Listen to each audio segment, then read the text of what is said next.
Bonjour à vous et soyez les bienvenus sur RTI 1. Tout d'abord, l'actualité en Côte d'Ivoire où le ministre de l'Économie et des Finances, Adama Coulibaly, était récemment face aux auditeurs de la GPE, la gestion des programmes économiques de l'université Félix Houphouët-Boigny de Cocody. Objectif, présenter et expliquer les deux derniers programmes économiques de la Côte d'Ivoire engagés avec le Fonds monétaire international entre 2012 et 2020.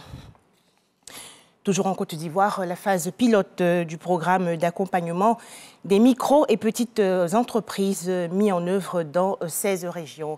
Dans la région de la Maraoué, par exemple, dans le centre-ouest, ce sont plus de 115 millions de francs CFA dégagés pour soutenir environ 140 projets individuels ou collectifs. Les projets retenus seront financés à hauteur de 1 à 5 millions de francs CFA. Les explications détaillées dans ce reportage de Soro Corona de RTI Bouaké. La région de la Maraoué fait partie des 16 régions retenues pour la phase pilote du programme d'accompagnement des micro- et petites entreprises des jeunes. Ce projet va durer 3 ans et vise à favoriser l'insertion socio-professionnelle des jeunes. 115 millions de francs CFA seront mis à disposition, dont 85 millions de la part de l'État à travers l'Agence Emploi Jeunes et 30 millions du Conseil régional de la Maraoué. Il faut dire un grand merci à son Excellence, le président Alassane Ouattara, qui a créé ce ministère et qui répond véritablement aux besoins des jeunes. Je sais combien de fois les jeunes souffrent pour avoir accès au financement. Ces 115 millions qui seront mis à leur disposition seront bien suivis. Les 138 meilleurs projets individuels et collectifs seront accompagnés d'un appui allant d'1 à 5 millions de francs CFA. Le président du comité local de sélection, le préfet de la région de la Maraoué, exhorte les jeunes à une prise de conscience et à un changement de mentalité. Vous avez des amis qui se battent les mains nues, mais vous, on vous apporte du soutien. Donc, changez de mentalité.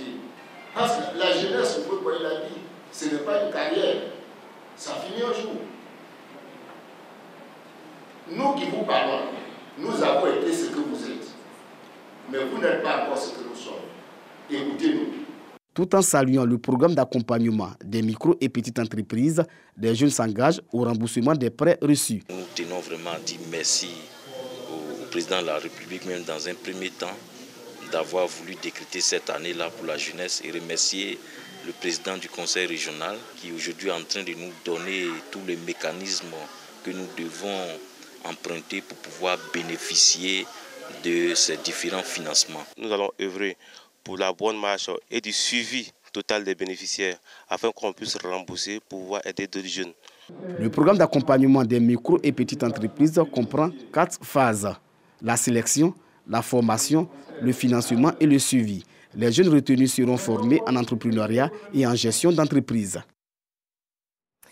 En image, direction à présent Fronan, dans la région nord-est du pays. Des équipements médicaux estimés à environ 30 millions de francs CFA ont été offerts au centre de santé urbain. Un don de Kinapara Coulibaly, directeur général du Bureau national d'études techniques et de développement et également fils de la région. Objectif, soutenir la politique de santé développée dans tout le pays par le président de la République, Alassane Ouattara. Toujours en images, au Gabon, début aujourd'hui d'une concertation politique entre pouvoir et opposition. Depuis 2022, les adversaires du président gabonais Ali Bongo Ondimba demandent un dialogue afin d'obtenir notamment une profonde réforme électorale. Plus de 450 terroristes du Front pour l'alternance et la concorde au Tchad à la barre aujourd'hui. Ils sont poursuivis pour assassinat du chef de l'État Idriss Déby Itno, terrorisme, enrôlement de mineurs et atteinte à la sûreté de l'État tchadien. Enfin, séisme en Turquie et en Syrie. Le bilan toujours provisoire s'élève aujourd'hui à plus de 33 000 morts.